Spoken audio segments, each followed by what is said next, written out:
The morning dawned heavy with mist, and yet, as Abeni awoke, she felt an urgency, a pull stronger than she had ever felt.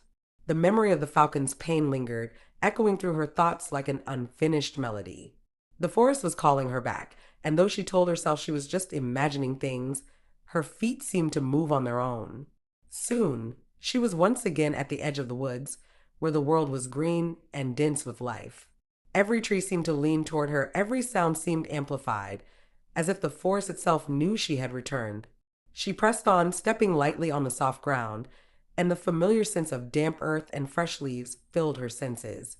As she wandered deeper, she came upon a new scene. There, beneath a sunbeam filtering through the branches, was a small leopard cub. Its golden fur was matted with dirt, and one of its paws was caught in a hunter's snare, twisted painfully. Abeni gasped, moving slowly, so as not to startle the cub. As she knelt beside it, a strange feeling washed over her, one she'd felt before but couldn't explain. It was as if she could sense the cub's pain and fear, not just as an onlooker, but as if they were her own emotions. "Sh, little one," she murmured, her voice low and calm. "I won't hurt you." The cub looked up, its eyes wide and filled with terror, but something in her voice seemed to soothe it. And then, just as she had with the bird, she felt it, words and images flickering through her mind, feelings she knew weren't her own. The cub was afraid, frightened by the pain in its paw and the way it was trapped. She felt a desperate need to run, to return to the safety of its family, and a strange, trembling fear of the creatures that had left this trap. She reached out carefully, her hands gentle and deliberate, freeing the cub from the snare. The moment it was free, the cub didn't run. Instead, it sat there, staring at her as though it could see through her. And then Abeni heard it, an unmistakable whisper in her mind. "Thank you." It was just one word, a simple thought, but it filled her with awe and wonder. She watched as the cub slinked back into the undergrowth, casting one last look over its shoulder before disappearing into the shadows. Her hands shook as she rose to her feet, the weight of what had happened settling over her. Her gift was real. Later that evening, she confided in her mother, speaking in hushed tones by the fire. Her mother listened carefully, nodding, her expression a mixture of awe and concern. "Abeni," her mother whispered, "this is no small thing. The villagers, they won't understand.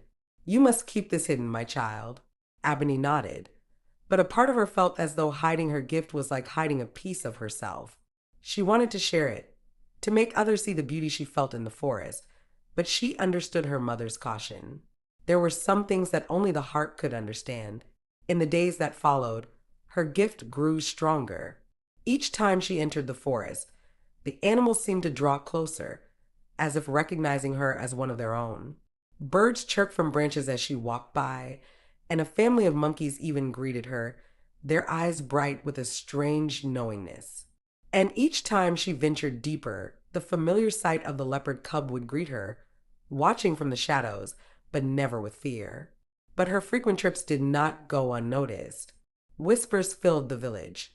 Neighbors cast sidelong glances, murmuring when she passed.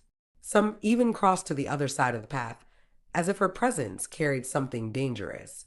Her father grew impatient, his worries turning to anger. One evening, he confronted her.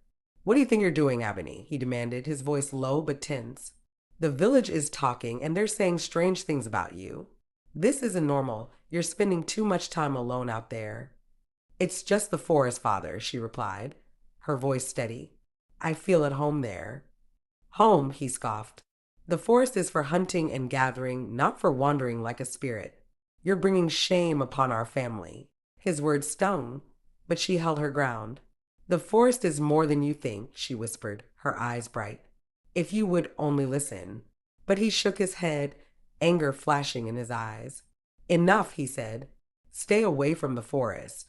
That night, Abeni lay awake, her mind torn between her father's words and the call she felt from the wild.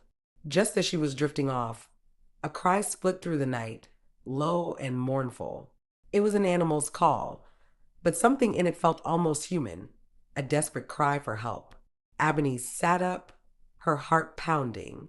She knew she shouldn't, but she also knew she couldn't ignore it.